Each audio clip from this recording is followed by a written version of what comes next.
Okay guys, in one of my videos recently I came up with a concept that I'm calling the perfect game, and the chief criteria is that you survive to the very end without being damaged. Uh, you can't have a perfect game if you've received any damage, and also you have to do a pretty good job of, in my case, driving your light tank. And I'll just mention at the start here, in my opinion, and this is just one player's opinion, there's only 5 candidates for the best uh, light tank in terms of agility and mobility and battle winning carries from driving as opposed to shooting. And the A20 is definitely a candidate. I played a ton of games. I played over 10,000 games in that the tank as Furnace Boppus. And this is a true story. In the summer of 2011, when I was completely new to the game, and all I cared about was driving my light tank around the battlefield and having fun that way, I played 4,000 games in a row in the A20, and I had a ball. And in those days, you couldn't say I later found out there was no replay function until early 2012. So I have none of those games. I don't really know how well I did. I don't know what my stats were like in those days. And later, when I returned to it after the T50 was nerfed, I played a ton of games in the A20 platooned with 6s, 7s, and 8s, and even on I think 1 or 2 occasions 9s. I don't know if I ever platooned with 10s in my A20. And the next candidate would be the T50, of course, which was nerfed in late July of 2013, and its stablemate, the T50-2. And this tank is also a candidate.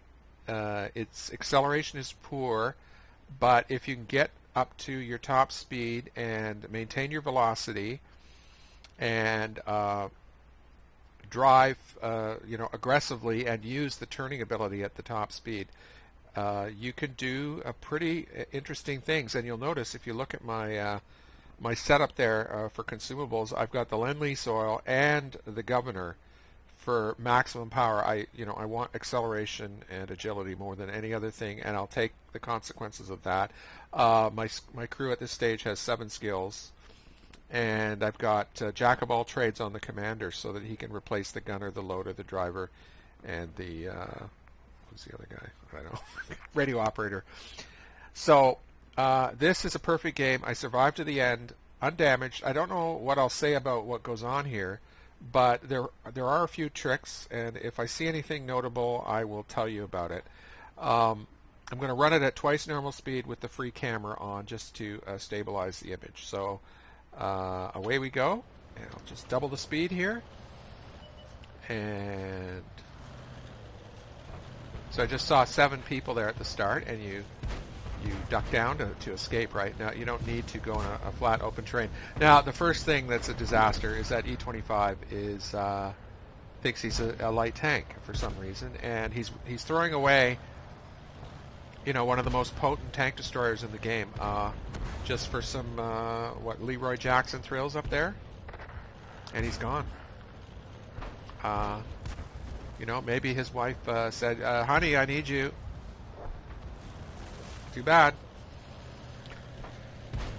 So I'm being Telemachus here. Telemachus means farfighter, right?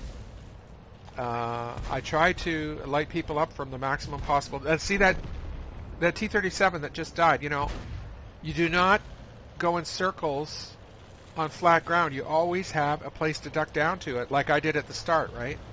That's the only way to do it. And I'm not happy with this deployment.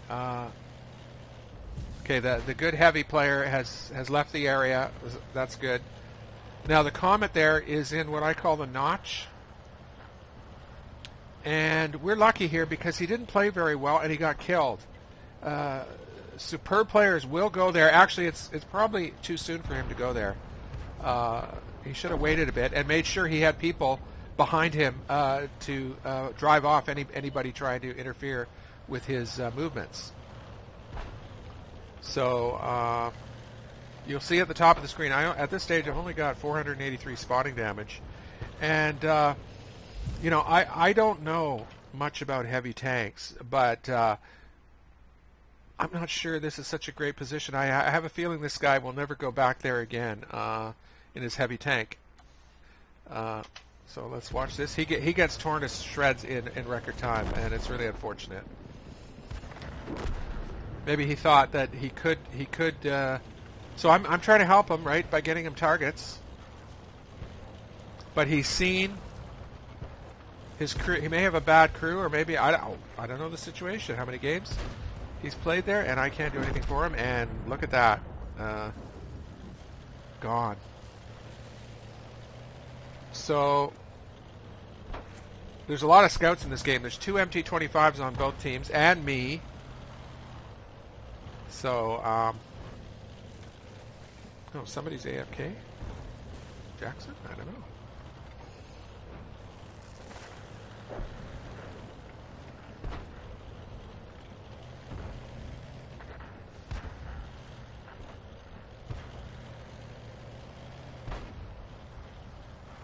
At least the other E25 played with sufficient caution. Okay, that's a mistake to run into that guy. And see, I was lit there, so that was a close call. And I platooned with, his name is Pincer. And, people should knock stuff over here to improve the camo. These trees are all still standing. You can knock stuff over early in the fight and make the position more survivable.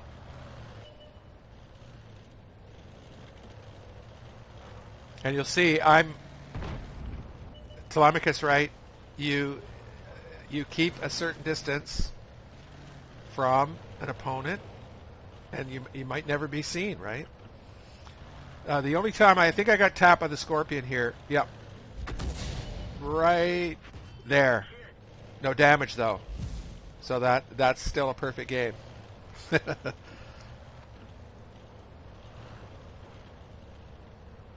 And this reverse slope, this is one of the greatest reverse slopes in World of Tanks. I've had epic defenses. You just slowly back off, right, as they approach. Reverse slope is the best friend for your. There, I was seen, so you just get further away. And that MT. Okay, see, because he's getting close to me, I'm backing off, right?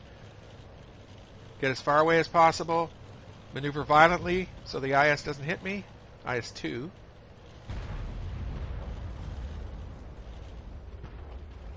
And now I'm so far away that I can fire freely.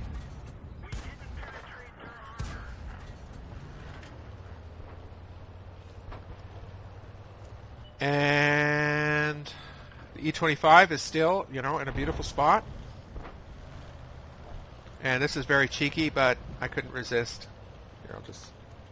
You can see what it looks like. Gold round. Okay, back to the double speed.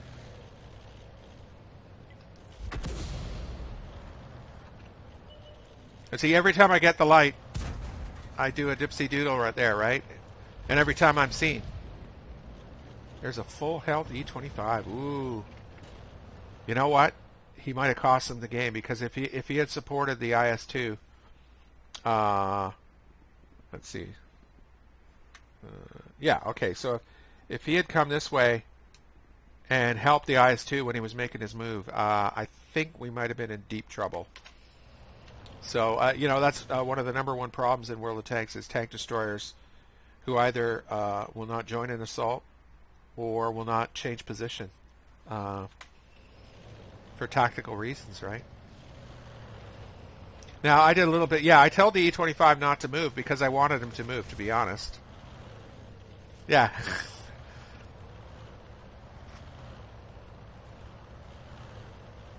And you'll see this entire time,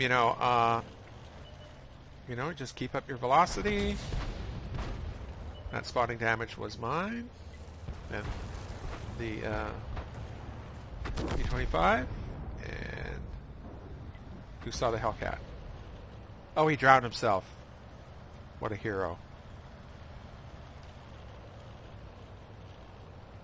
Gee.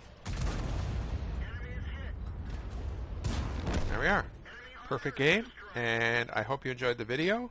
Um, a lot of people don't do this in their light tanks, where you concentrate almost entirely on driving the vehicle in a certain way to get targets and to dodge fire and to advance and retreat and use the maneuverability of the vehicle to its maximum extent and sacrifice stopping to shoot, sitting in bushes, that sort of thing.